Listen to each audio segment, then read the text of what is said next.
Assalamualaikum warahmatullahi wabarakatuh. Kali ini kami dari kelompok 1 akan mempresentasikan tentang novel sejarah yaitu Gadis Pantai. Lalu yang pertama, izinkan kami untuk memperkenalkan diri. Yang pertama, nama saya Lutfi Madudi dari absen 28. Lalu yang kedua ada Nazari Aldi. Yang ketiga ada Dimas Ferdinand. Lalu yang keempat ada Fauzi Farihazi. Yang kelima ada Faik. Lalu yang keenam yaitu Farel. Lalu masuk ke daftar isi. Yang pertama ada sinopsis, yang kedua ada struktur, lalu yang ketiga ada nilai yang terkandung di dalam novel tersebut, lalu yang terakhir yaitu kaidah kebahasaan terkandung di dalam novel tersebut. Lalu masuk yang pertama yaitu sinopsis. Gadis Pantai adalah novel karya Pramudia Ananta yang menceritakan kehidupan seorang gadis muda dari desa pesisir yang dinikahkan dengan seorang bangsawan Jawa tanpa persetujuannya. Gadis Pantai, tokoh utama dalam novel ini adalah seorang perempuan yang sederhana, lugu, dan penuh kepatuhan. Dalam novel ini, ia dipaksa menikah dengan seorang bendoro atau bangsawan yang tidak mencintainya, melainkan hanya ingin memenuhi status sosial. Gadis Pantai tidak hanya harus menyesuaikan diri dengan kehidupan yang baru, penuh kemewahan dan peraturan ketat, tetapi juga harus menghadapi ketidakadilan dan kecerdasan dalam rumah tangganya. Seiring berjalannya waktu, ia semakin sadar akan posisi rendahnya di mata sang suami dan masyarakat. Konflik batin dan kesadarannya sebagai perempuan yang tertindas menjadi semakin kuat. Hingga akhirnya ia diusir dari rumah oleh sang suami setelah melahirkan seorang anak perempuan yang dianggap tidak berguna oleh bangsawan itu karena bukan anak laki-laki. Novel ini mengeksplorasi tema-tema sosial dan kritik terhadap feodalisme serta ketidakadilan yang dialami oleh perempuan di dalam sistem patriarki. Pramudia menggambarkan dengan tajam bagaimana perempuan seringkali diperlakukan sebagai objek dalam pernikahan tanpa dihargai hak dan perasaannya.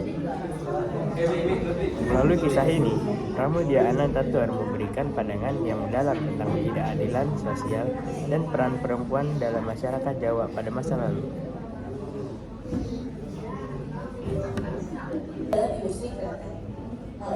Perkenalan situasi cerita.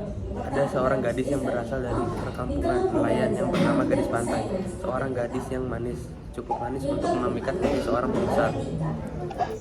Selanjutnya ada komplikasi atau pengungkapan peristiwa. Pada umur 14 tahun, Gadis Pantai dibawa ke kota untuk dinikahi oleh Bendoro, pejabat pemerintah kolonial yang tidak ia cintai. Kita ada menuju konflik. Ada pembantu baru yang bernama Mardina. Ia berani melawan Gadis Pantai.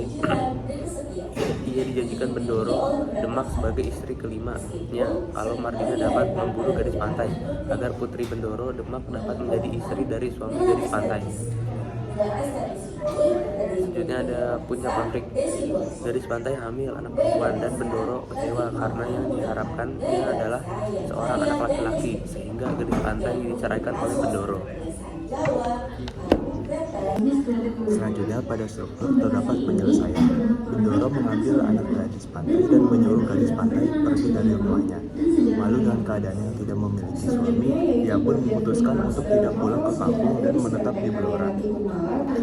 Saja terdapat kode, perempuan adalah seorang yang paling berharga dan terhormat.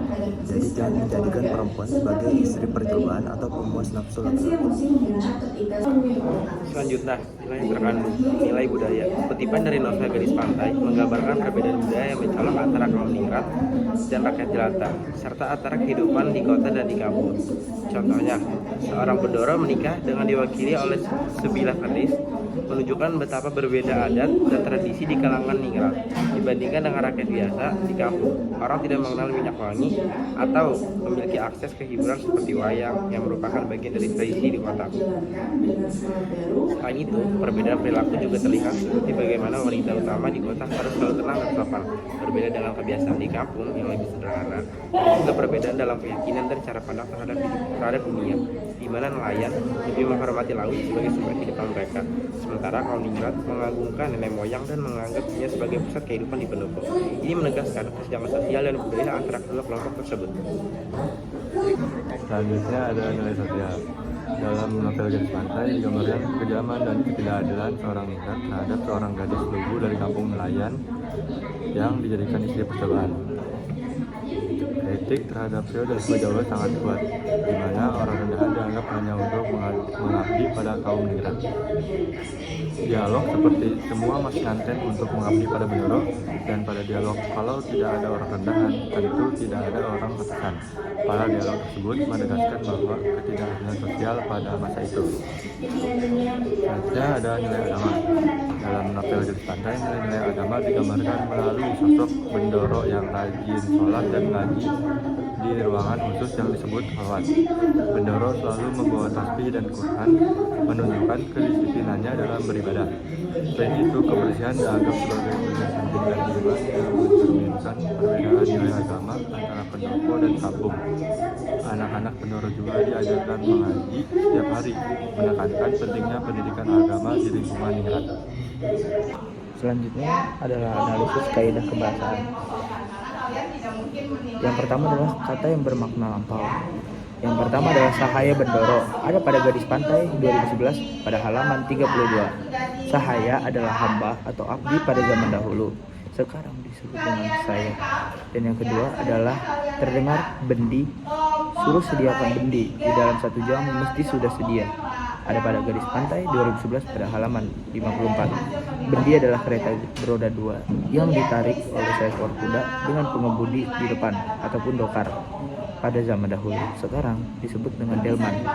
Dan yang ketiga, tak ingat pesan ayahanda, ada pada Gadis Pantai 2011 halaman 21. Ayahanda adalah sebutan ayah pada zaman dahulu.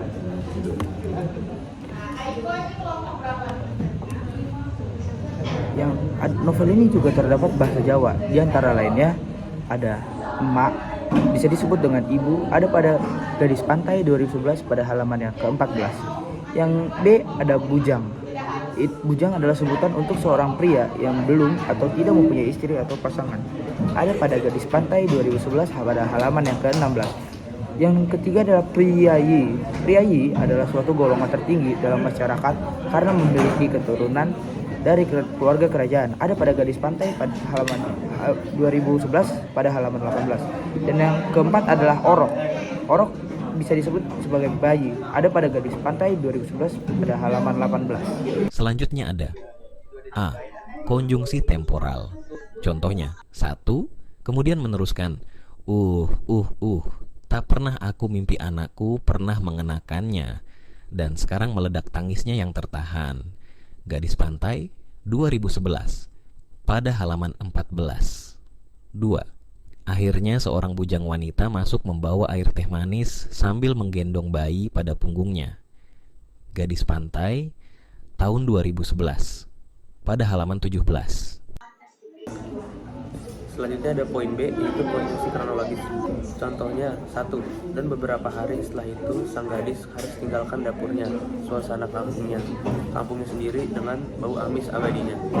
Terdapat di Gadis Pantai 2011 halaman 11. Nomor 2 yaitu semua itu pernah dilihatnya 2 tahun yang lalu, waktu dengan orang-orang sekampung datang beramai ke kota nonton pasar malam, di Gadis Pantai 2011 halaman 15. Yang ketiga ada kata kerja yang menunjukkan kalimat tidak langsung. A. Kakek itu pernah bilang, Mbok segalanya bersumber di laut. Tak ada yang lebih berkuasa dari laut. Nenek moyang kami juga bakal tidak ada kalua laut. Tidak ada.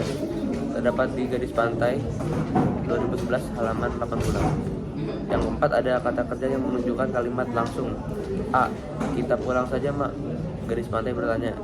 Terdapat di Gadis Pantai 2011 halaman 25. B. Sahaya Bendoro.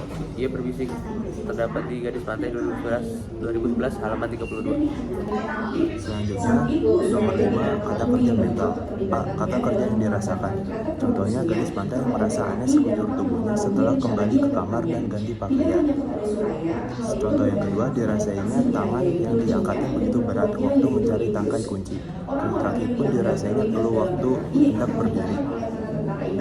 Kata yang dipikirkan. Contohnya, mengapa Mas Nanten melamun? Bapak pasti selamat sampai di rumah. Gadis pantai berhenti membayangkan Bapak.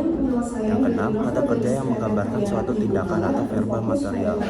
A. Gadis pantai yang berdiri dari kursi. Jadi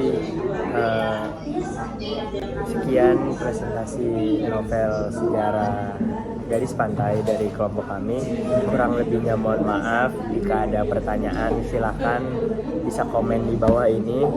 Lalu untuk selebihnya terima kasih. Sekian dari kami. Wassalamualaikum warahmatullahi wabarakatuh.